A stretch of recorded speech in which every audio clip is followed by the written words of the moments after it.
Amigos, sejam bem-vindos ao canal Videira Espírita. Meu nome é Cristina Brito e este é o programa Gotas do Evangelho. Aqui juntos, diariamente, vemos as mensagens do Espírito Emmanuel, recebidas pela mediunidade de Chico Xavier e reunidas no livro Caminho, Verdade e Vida. Essa é uma das muitas capas do livro, não é? Editado pela Federação Espírita Brasileira. Antes, vamos aos nossos pedidos, que são dois, que peço apenas uma única vez. Falo isso todos os dias, mas sempre temos novos companheiros chegando, não é? E que é se inscrever no canal do Videira Espírita no YouTube e acionar aquele sininho para ser avisado sempre que um vídeo for postado. E também poder, curtindo o vídeo, dar um gosto, um like, né? Like, gosto, um joinha, não é? Isso ajuda com que o YouTube aumente o alcance dos vídeos do canal junto a pessoas que buscam o mesmo tipo de conteúdo, não é? O que ganhamos com isso financeiramente? Nada, nem temos intenção absolutamente nenhuma sobre isso.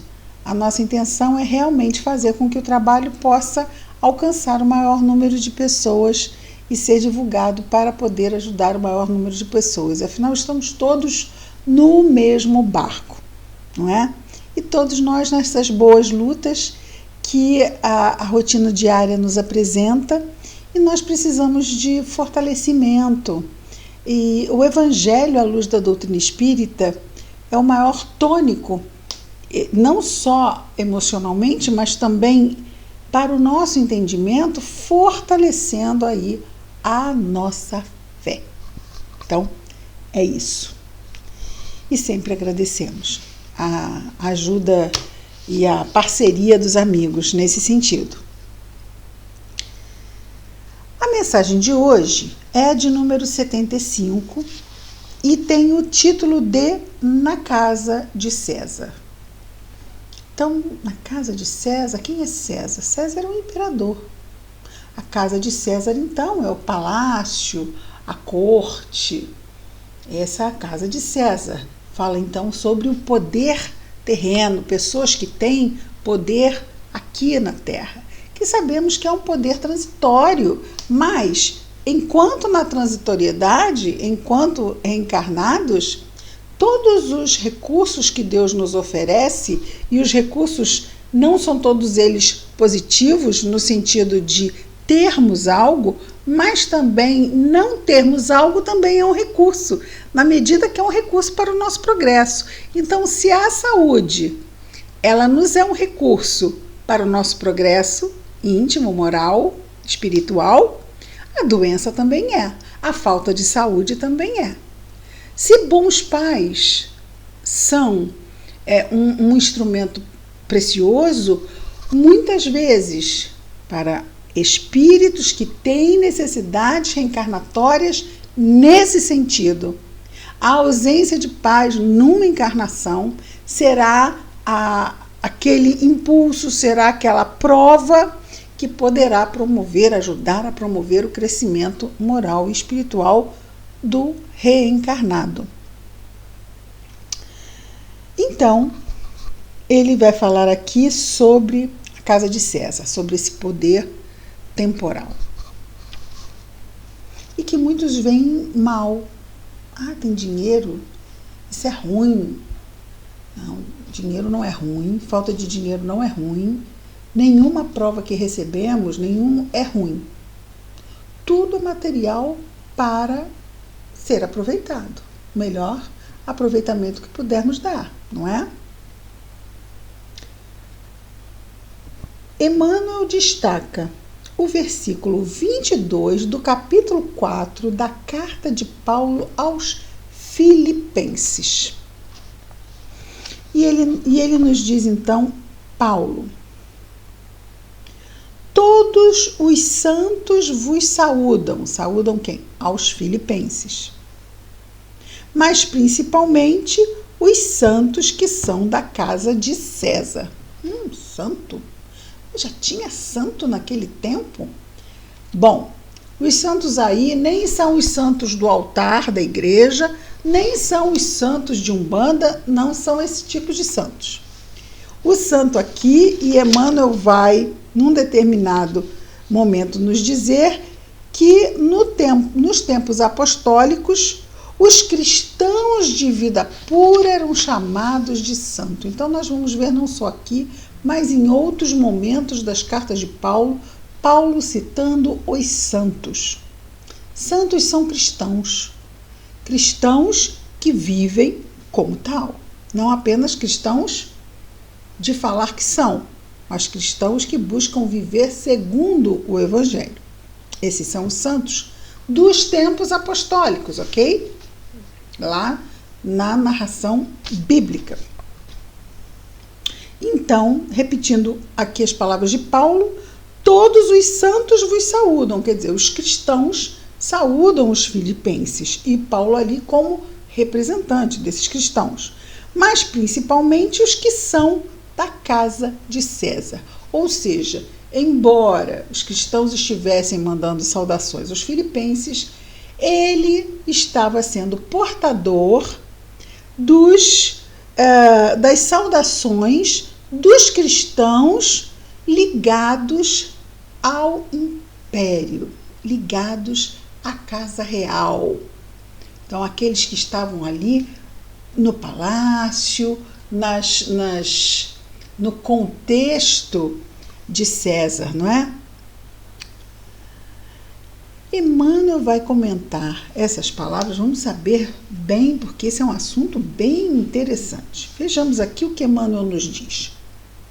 Muito comum ouvirmos observações descabidas de determinados irmãos de crença relativamente aos companheiros chamados a tarefas mais difíceis entre as possibilidades do dinheiro ou do poder.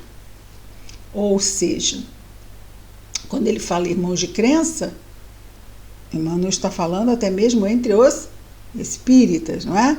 Então, que isso acontece, de que de pessoas que têm o contexto, que vieram com esse contexto, claro, que é um poder ou um dinheiro conquistado de forma justa, pelo trabalho, pelo esforço, pela dedicação. E muitas vezes esses contextos, né, esses postos, esses encargos são mal vistos. Como que isso não é cristão? Como assim não é cristão? Como se todos os cristãos devessem ser pobres. A pobreza é uma prova, como a riqueza é uma prova. Então, qual é a diferença? A diferença é como vivemos. Porque podemos ter a prova da riqueza e vivermos bem. Podemos ter a prova da pobreza e vivermos bem. Podemos ter a prova da riqueza e vivermos mal. Podemos ter a prova da pobreza e vivermos mal esta provação. Então, na verdade, o grande, vamos dizer assim, o grande detalhe, que de detalhe não tem nada, a grande questão não é a prova que temos, e sim como vivemos, qualquer que seja a prova que nos chegue. Mas por que uns têm dinheiro e poder e outros são totalmente desprovidos disto? Nesta encarnação, né? Nesta encarnação. Porque essas provas, elas rodam com todo mundo. Depende da necessidade reencarnatória daquele que está chegando para mais uma encarnação. Então vamos imaginar que a pessoa tenha tido dinheiro e poder e tenha usado mal. No como usar, usou mal. Então é muito útil. É muito útil que ela venha sempre aprender sem esse recurso para aprender a dar valor. Então quer dizer que toda pessoa que é pobre, desvalida, é porque foi poderosa? Não, as questões não são simplistas assim.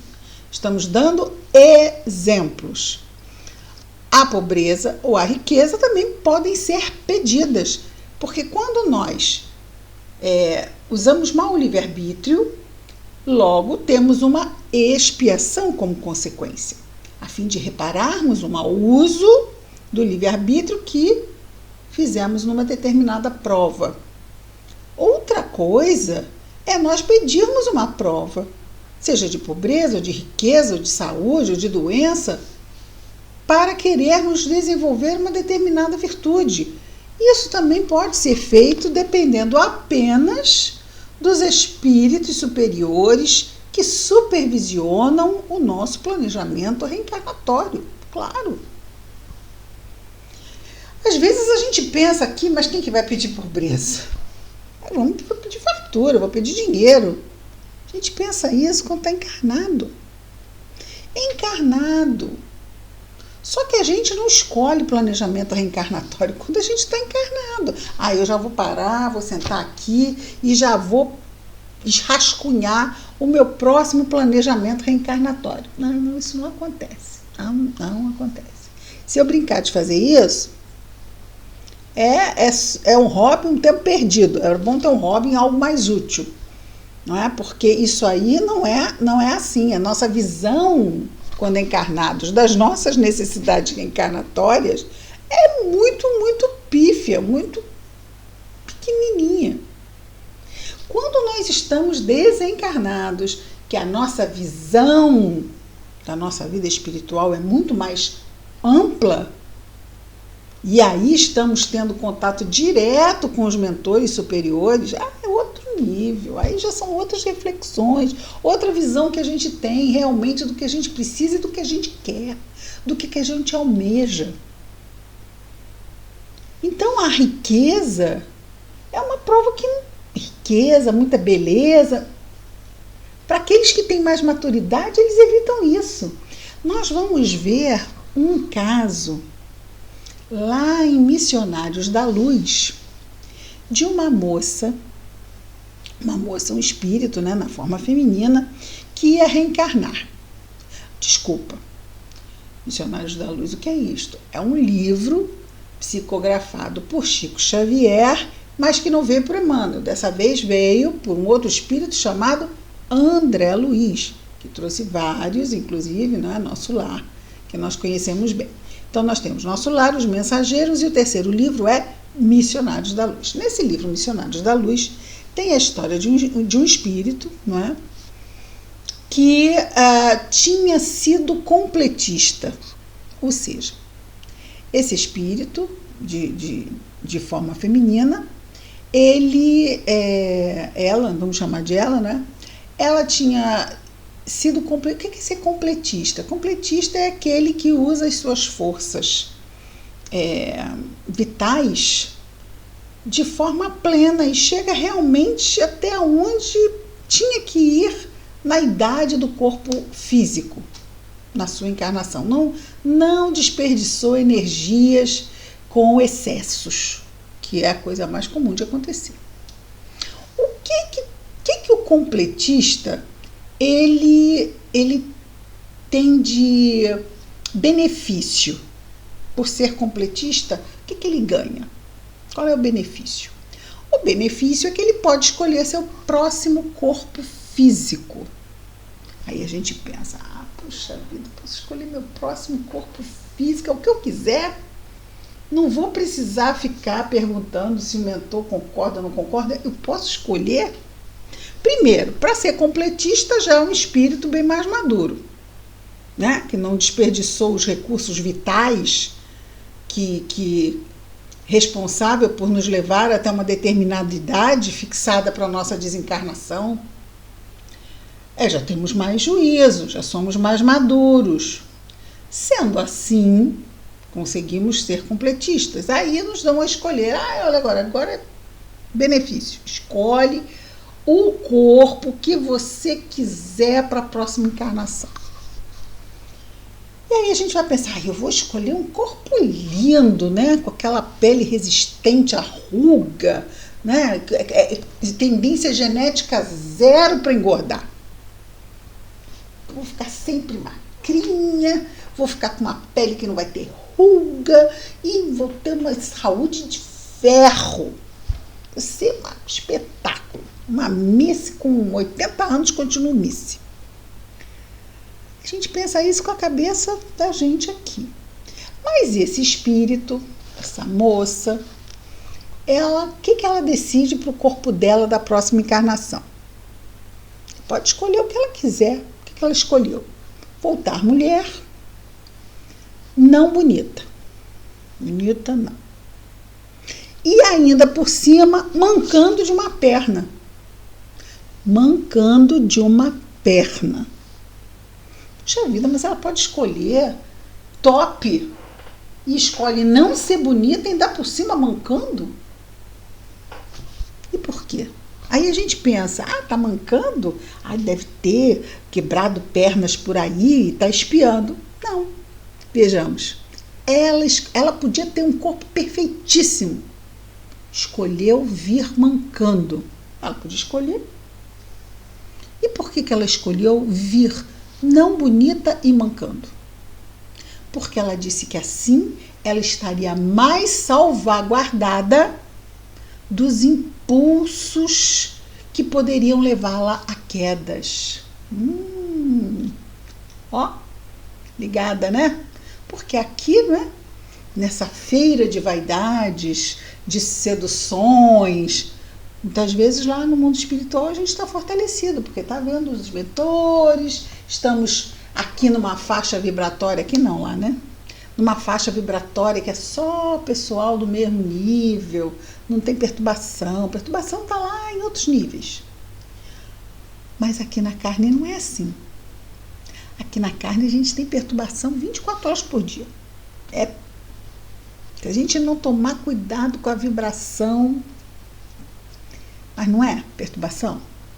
É perturbação que chega mentalmente, é perturbação que chega por outros encarnados.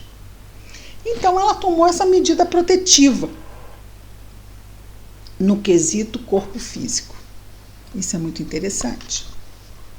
Então, quanto mais consciência nós temos dos riscos de certas provas, mais nós as evitamos conscientemente. Enquanto que aqui a gente pensa, eu queria ganhar na loteria, eu queria ser rico, queria ter não sei quantos cursos e pós-doc e títulos.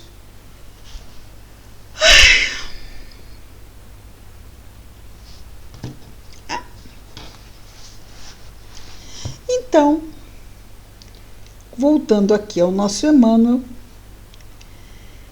muito comum ouvirmos observações descabidas de determinados irmãos de crença relativamente aos companheiros chamados a tarefas mais difíceis entre as possibilidades do dinheiro e do poder.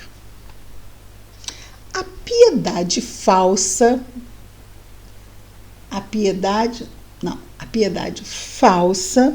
está sempre disposta a criticar o amigo que, aceitando laborioso encargo público, vai encontrar nele, ou seja, o amigo vai encontrar nesse cargo público muito mais aborrecimentos que notas de harmonia. Quantas vezes a gente ora pelos que têm o poder, pelos que estão à frente das nações, pelos responsáveis pela diplomacia no mundo? Eles são os responsáveis pela paz. Estão sempre tentando acalmar os ânimos. Um vem e bombardeia aqui, aí vai aquele esforço dos diplomatas para evitar uma guerra. Quantas vezes a gente ora por esses companheiros? Mas está no Itamaraty, ele se achando, tem passaporte diplomático, pode levar o que quiser.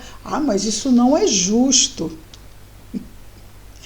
Mas o presidente não está fazendo certo isso, não está fazendo certo aquilo, o governador desse estado e daquele. Eu não estou falando de um presidente X, estou falando de qualquer um, de qualquer país, porque isto é de nós aqui do planeta Terra. Então, muitas vezes a evidência daqueles que são próximos dentro da família. Uma pessoa da família chega a diretor de uma empresa. o olhar para o que ele faz é muito mais apurado. Geralmente é assim. Não é que seja sempre, mas geralmente é assim. Então, não pode, porque afinal o diretor não faz isso. Vamos pensar até quando nós buscamos seguir Jesus. Não fica todo mundo de olho no que a gente faz? Mas você não é espírita? Você não devia estar fazendo isso. Você não devia falar assim. Você é espírita, quer dizer, eu posso. Você que é espírita, você não pode falar assim. Né? Então, aumenta. Quanto mais nós nos colocamos numa posição, seja no mundo físico, seja naquele esforço também de melhorarmos como ser humano, nós vamos encontrar ainda aqui as farpas. Não é? Aquele confronto, tipo assim, quem você pensa que é? E aí, muitas vezes, está atrás disso o quê? A inveja, o despeito, não é? Sentimentos muito pouco nobres, muito pouco nobres. E nós precisamos tomar conta também de nós, para que nós não sejamos esses também que ficam tendo esse tipo de atitude nada feliz, não é? Porque a inveja e o ciúme, está lá no Evangelho segundo o Espiritismo, são tormentos voluntários. Eles não estão no nosso planejamento reencarnatório. Então, uma vez que nós os escolhemos viver, o ciúme e a inveja, são dois exemplos dados no texto kardeciano, são tormentos voluntários. Não vem como prova, não vem como expiação, não está no planejamento reencarnatório. Somos nós que estamos colocando a pelanca no nosso bife. Né? Totalmente dispensável. Mas são os vícios morais, né? Os vícios mentais, os padrões mentais viciosos que trazemos lá de trás. Precisamos reconhecer que são padrões viciosos e trabalhar para transformá-los em padrões virtuosos. Nosso Emmanuel, então, continua dizendo, então, né, que a falsa piedade está sempre buscando criticar, enquanto que os cargos públicos muito mais trazem aborrecimentos, né, do que harmonia para aqueles que os aceitam. A análise desvirtuada tudo repara maliciosamente, aquilo que estávamos falando. Se o irmão é compelido a participar de grandes representações sociais, costuma-se estigmatizá-lo como traidor do Cristo. Mas está se projetando? Não, mas isso não está errado. Mas se formos deixar os cargos de projeção só para os que estão perturbados e ainda desviados do bem, isso é justo? É importante que pessoas voltadas ao bem estejam também em cargos de projeção. Como é que a nossa sociedade vai melhorar se nós dissermos assim, não, eu não quero ser político? Porque político é tudo ladrão. Claro, os honestos não se apresentam. Por quê? Porque político não é coisa de honesto? Político é neutro. Está lá para honesto como para ladrão, como comerciante, está para honesto, para ladrão, como qualquer tipo de profissional, nós vamos ter o honesto e o desonesto. Mas agora ficou essa peja, né, esse rótulo negativo. Você é político? Tipo assim, é ladrão. Quem que quer, honesto, se aventurar na política? Aí nós vemos o quê? Políticos que recriminamos. E mesmo quando acontece dos políticos serem honestos, nós estamos sempre com o olho para ver se ele não está roubando. E na primeira fake news aí, que está na moda falar fake news, não é? É uma realidade até que estamos vivendo, de que é ladrão, a gente já compra isso, porque afinal todos são ladrões, né? Felizmente, é como aquela mulher que às vezes foi muito traída e que decidiu que nenhum homem presta. Então, qualquer casamento ou relacionamento mais duradouro e feliz ela vai achar que tem alguma coisa errada. Não, deve trair, ou um ou outro, ou os dois, mas faz a coisa muito bem feita. Não acredita. E qualquer maledicência, porque como diz aqui, não é? A maledicência está sempre a postos para acontecer. Não há necessidade de que a situação seja verdadeira. A maledicência vem, da fofoca mesmo, né? Aquela coisa mesmo de jogar o veneno. A pessoa compra a ideia como se verdade fosse. Porque afinal, né? Nenhum homem presta, nenhum político presta. E a gente não deve colocar todos os gatos no mesmo saco. Aliás, a gente não deve colocar gato em saco nenhum, né? Pelo amor de Deus. Isso é ditado antigo, esse aí eu vou apagar do meu caderninho. Não gostei. Não gostei de lembrar desse ditado. Muito bem. E aí o nosso Emmanuel diz assim: é necessário despender muita vigilância nesses julgamentos. É aquilo que dissemos. Vemos outros fazer, mas precisamos tomar cuidado. Por quê? Porque somos espíritos do planeta Terra. Somos espíritos ainda imperfeitos no mundo de próprias expiações. Ou seja, dá naquele ali, por que não vai dar em mim? Se eu ficar invigilante, vou repetir o que ele está fazendo e que eu estou aqui vendo que não é correto. Então, nós devemos ter vigilância. Jesus disse, vigiai e orai, para manter a vibração, para não cairdes em tentação. Tentação é o quê? Fraqueza. Na fraqueza. Não é fraqueza de corpo, não. É fraqueza moral. E o nosso Emmanuel continua dizendo: nos tempos apostólicos, é aquilo que falamos antes, nos tempos apostólicos, os cristãos de vida pura eram chamados santos. Paulo de Tarso, humilhado e perseguido em Roma, teve ocasião de conhecer numerosas almas nessa condição. Ele estava em Roma, conheceu vários romanos importantes da casa real. Teve ocasião de conhecer numerosas almas nessa condição e, o que é mais de admirar, conviveu com diversos discípulos de semelhante posição, ou seja, não eram apenas cristãos, eles eram discípulos. Quer dizer, eles não estavam assim buscando só exercitar quando eles ouviam alguma coisa, não. Eles buscavam mesmo se aproximar e seguir um apóstolo ou Paulo ou quem fosse que estivesse à frente de uma igreja, aquelas igrejas que Paulo ia fundando, para se aprofundarem e se aproximarem cada vez mais do Cristo. Então ele diz que Paulo conviveu com diversos discípulos de semelhante posição, relacionados com a habitação palaciana do imperador, chamado César. Não é o nome César, todos os imperadores eram César, independente do nome que tivessem, ok? Desses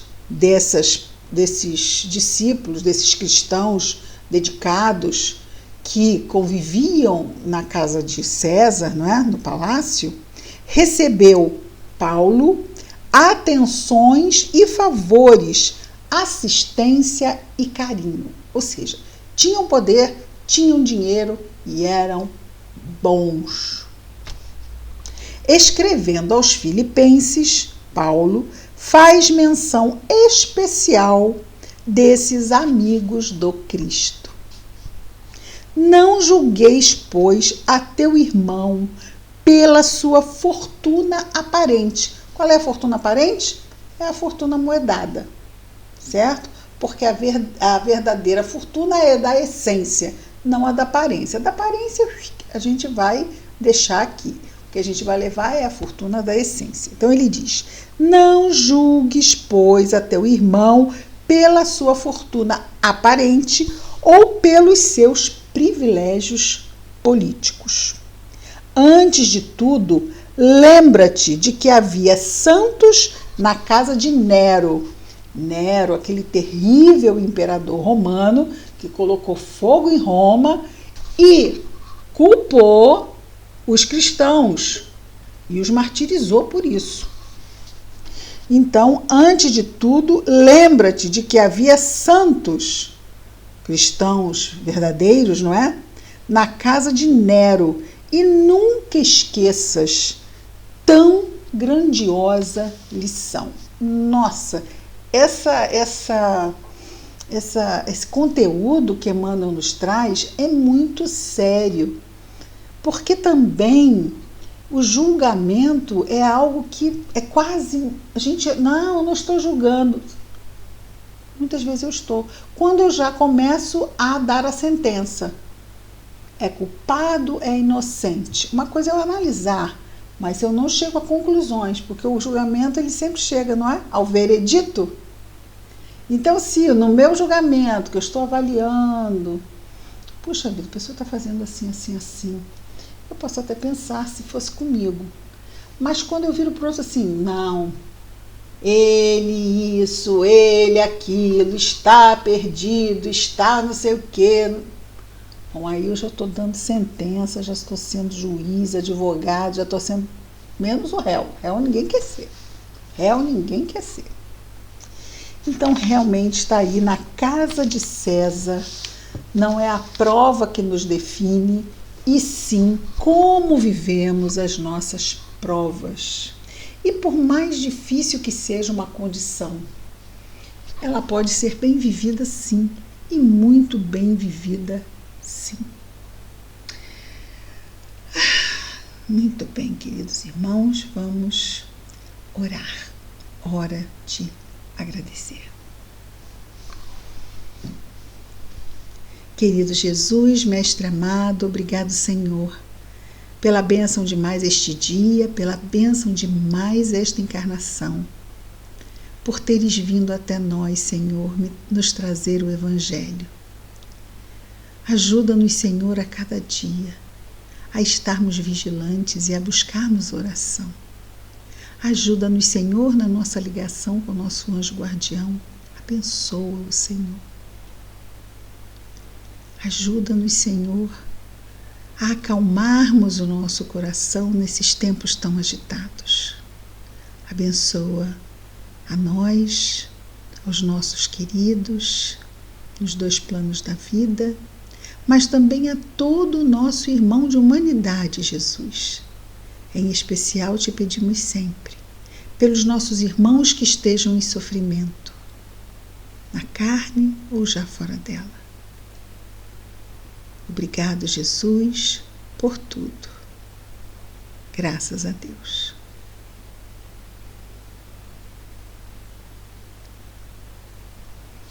É isso, amigos. Amanhã estaremos de volta com mais um programa Gotas do Evangelho. Muita paz a todos.